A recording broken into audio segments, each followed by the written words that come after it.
plains were quiet in a way that pressed against Eli Carter's chest. Not peaceful, empty. For 20 years, silence had been his closest companion, settling into the cracks of the old ranch house and the lines on his weathered face. Every morning before the sun climbed over the horizon, he rose from the same narrow bed, pulled on the same worn boots, and brewed coffee strong enough to remind him he was still alive. The wind whispered through the fences, carrying dust and memories in equal measure, and Eli listened because there was nothing else to hear. Once long ago, a woman had filled this house with sound. Clara's laughter had bounced off the walls, warm and reckless, turning this lonely stretch of land into something like a home. He could still see her standing on the porch 20 years earlier. Suitcase in hand, eyes red from crying. She had waited for him to say something, anything, but pride had locked his words behind his teeth. He told himself she would cool down, that she would come back when the anger passed. The dust from her leaving had barely settled before regret took root. Deep and unforgiving. Since that day, no woman crossed his doorway. Eli worked the ranch harder than any man his age should, as if sweat could scrub away memory. The walls still carried her ghost, faded spots where curtains once hung. A chipped mirror cracked during an argument neither of them had won. At night, the house creaked and sighed, and Eli sometimes imagined it was speaking her name. Now 60, his hands were stiff with age, his hair more gray than brown. He had long accepted the idea that he would die alone, buried somewhere between the cattle pens and the wide-open sky. Love, he believed, was a chapter already written and closed. That morning began like all the others. Eli shrugged into his coat and stepped toward the door, ready to face another day of nothing but work and wind. Then a sound cut through the stillness, sharp, deliberate, impossible. A knock. Eli stopped breathing. No one ever came this far out. His heart pounded as he crossed the room, each step heavy with disbelief. When he opened the door, the world seemed to tilt.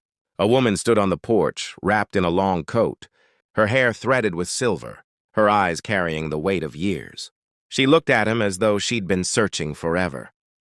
"Eli," she said softly, her voice trembling like the past itself. His chest tightened, and for the first time in 20 years, hope dared to breathe. Eli stood frozen in the doorway, the cold air curling around his legs, afraid that if he spoke or even blinked, the woman before him would vanish, like a trick of memory. 20 years of solitude had taught him not to trust sudden miracles. Her face had changed. Time had softened it, traced fine lines around her eyes, but the way she looked at him was unmistakable. It was the same look she had worn the day she left, full of hurt and longing tangled together. "You're not real," Eli said at last, his voice hoarse. "I've imagined you too many times." Clara exhaled slowly, as if she'd been bracing herself for those words. "I'm real," she replied, "and I almost turned back a dozen times before I knocked." He stepped aside without thinking, letting her enter the house. The door closed behind her with a quiet finality, and something unseen seemed to shift in the air. Clara glanced around, her fingers brushing the back of a chair, the edge of the table, touching the place like it might slip away. The house remembered her, even if it had never stopped aching for her absence. They sat across from one another, the small kitchen suddenly too tight for all the years between them. Eli studied his hands, rough and scarred, unsure where to put them. Clara broke the silence first, telling him of the life she had lived after leaving, the town she'd moved to, the marriage she'd tried to make work, the way her heart had never truly settled. Her husband had died years earlier, she said quietly, and her children were grown, living lives of their own. "I didn't come here for forgiveness," she said, "or to accuse you." "Then why now?" Eli asked, his chest tightening. Clara reached into her coat and pulled out a folded letter, its edges worn thin. She placed it between them. "I wrote this the day I left. I waited for you to come after me. When you didn't, I thought I knew what it meant." Eli unfolded the paper with shaking hands, reading words soaked in love and pain. His throat burned. "I was scared," he admitted. "I thought you deserved better than me." Tears welled in her eyes. "All I wanted was you." That night, Clara slept in the spare room, and Eli lay awake listening to the quiet rhythm of her breathing through the wall. The house no longer felt empty but heavy with possibility. For the first time in 20 years, Eli wondered if the past had returned not to haunt him, but to give him one last chance. Morning arrived gently, as if the land itself sensed something fragile had taken root. Pale sunlight slipped through the kitchen window, settling across the worn table where Eli found Clara standing, her hands wrapped around a cup of coffee. For a moment, he simply watched her, hardly believing she was still there. The house felt different, alive in a way it hadn't in decades, filled with the soft sounds of another presence breathing, moving, existing alongside him.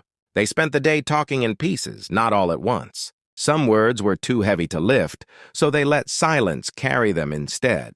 Eli showed her the ranch, walking slower than he once did, careful to match her pace. Clara paused often, taking in the wide-open land, the horses grazing in the distance, the sky stretching endlessly overhead.